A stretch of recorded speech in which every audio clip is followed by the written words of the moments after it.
Okay, we're back for my small business update on April Fool's Day, April 1st.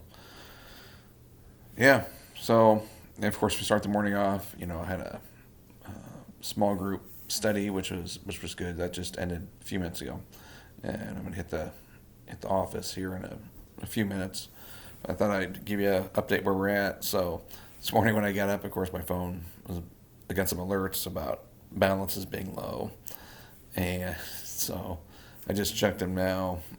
No, I have an email that's set up that it tells me when it gets low, but it never goes off unless I made a mistake and forget to put money in, and of course, I got my super spreadsheet and I missed.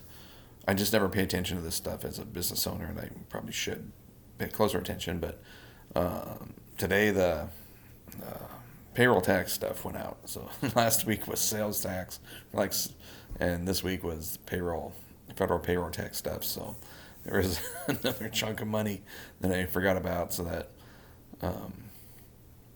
yeah, so that was not the best way to start your day. So I had to transfer some additional funds over from another reserve account. So come Sunday next week, I would have burned through the first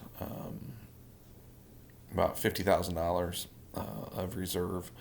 So, but now the curve on that is your sales tax numbers now for next quarter, payroll tax, all that are going to be minimal because you you don't have sales now and payroll to do so. So that curve will kind of, now the next time it does it, it'll just be lower. So anyway, so I transfer a little bit of money over from another account, and it'll start getting better and less surprises here coming up in the next couple weeks. So, all right, so that's enough of that garbage. I got an email from Small Business Administration yesterday saying that if I used the upload tool for my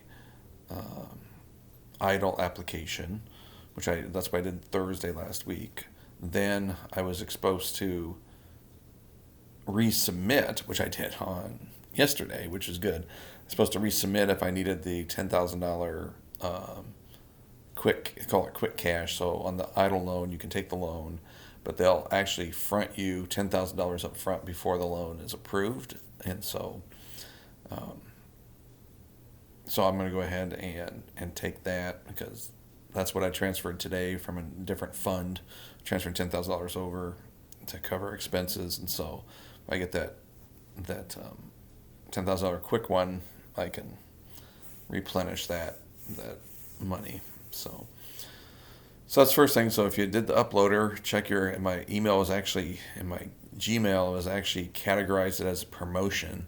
So I usually just kind of briefly go through the promotion emails and usually wipe them all out. But I'm glad I took a closer look. So that's there. And then also in the promotions, and it must be something with SBA, got an email from a local bank, First National, and they said they were going to be handling the PPP loans, and they have their list of businesses and stuff. They're going to help with that. So that's really good news. That means that I think the application's open Friday on the PPP. So I will be working with First National to get that PPP done. So the PPP and EIDL are two separate things, and so now that First National is doing the PPP, I'm going to do my payroll protection loan/grant through them, and then I'll have the EIDL to deal with working capital, stuff like that over the course of this virus. And the EIDL won't have any forgiveness component of it because of the fact that I'm going to use the PPP in a different loan, so you can do both. And so anyway, so hopefully the EIDL will take the capital, take the money, and then get the feds all reimbursed by mid-fall on that, and then the PPP will be forgiven.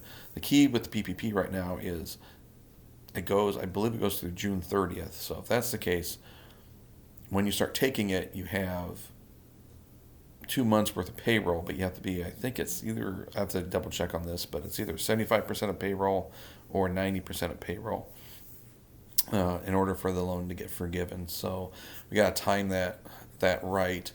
Right now, once I find out the details, I'll report back tomorrow. Right now, I'm guessing last week of April,